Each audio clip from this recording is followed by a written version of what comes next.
Hi, this is Raine from Raine Travels, and for today's video, we are going to go over a new series. So, for each visa type, I'm going to discuss a different purpose. And for today's video, it's all about the tourist visa. So, for our tourist visa applicant, we have James Y, and he is a third country national, a Filipino with travel history. He went to Singapore, South Korea, and Japan. He has been employed for 3 years and he is only applying for 10 days, specifically to Switzerland. Do take note that for this particular tourist visa application, the checklist that I will be showing you is from the Swiss Embassy in the Philippines. And this checklist or the requirements is only applicable for those who are fully vaccinated against the COVID-19. So the first requirement would be a valid passport. The passport should have at least 3 months from the end of the approved duration of stay and contains at least 2 blank visa pages.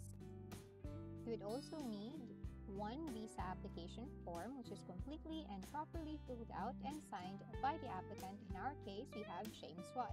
You can scan the QR code here for the visa application form. You would also need 2 passport-sized photos which are identical, clear, and colored with white background and must be taken within the last 6 months. Another requirement is a round-trip air travel reservation. The flight reservation should include the name of the applicant and the passenger registration number or reservation number. In some Schengen areas, they actually do not need a flight reservation. They would only need a flight itinerary, so do be careful about this one. If you are going to travel within the Schengen region, you also need to provide proof of intra-Schengen flight or train itinerary or even car rental. The next tourist visa requirement would be an international travel insurance with at least 30,000 euro.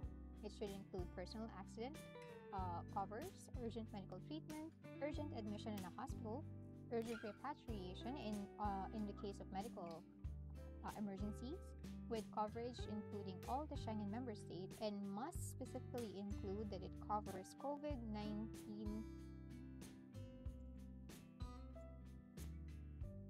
Each member state has their own list of locally approved travel insurance companies, so do check that. One cost-effective travel insurance that I have seen would be the AXA Schengen travel insurance because it only costs 99 euro per day and it has COVID protection already. You would also need proof of your accommodation. So you would have to have a booking confirmation or reservation. It must include your complete name and the contact information of the hotel, or if you have a hotel voucher, please do include that as well. This is a sample proof of accommodation that I've got from booking.com. So it includes the booking confirmation, the hotel address, and the exact dates or the number of days wherein I was staying in that particular hotel. The next requirement would be a detailed day-to-day itinerary or the planned trip or schedule of activities. Make sure that when you are making a planned itinerary that you visit places that are in one region or places that are easy to get to. The next requirement is specific for those who are employed, just like our traveler James Y. So you would need a proof of financial resources, which would include the certificate of employment. In the certificate of employment, make sure that your position is stated, the date of hiring, and your salary. You would also need an approved leave of absence. The dates for the approved leave of absence must clearly be mentioned.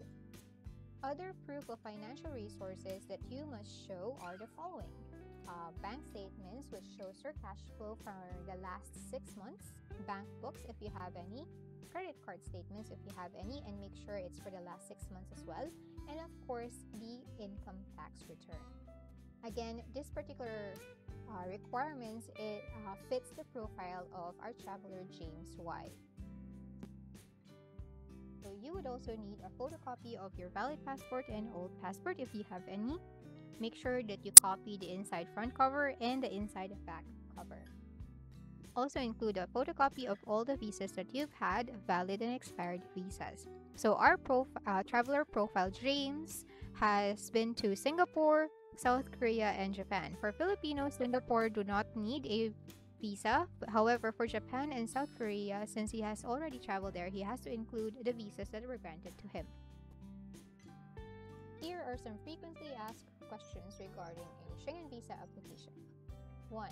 I am employed but I do not have an income tax return or an ITR, so what do I do? So here, it is better that you have a cover letter and explain why you do not have an income tax return.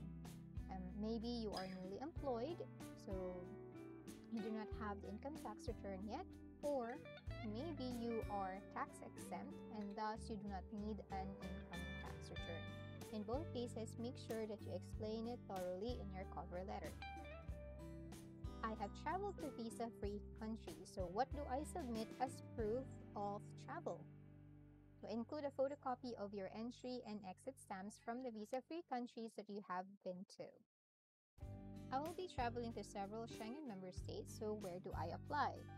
As a general rule, submit the application at the consulate of the country that you intend to visit, or if you intend to visit more than one Schengen state, the consulate where you will spend the longest period.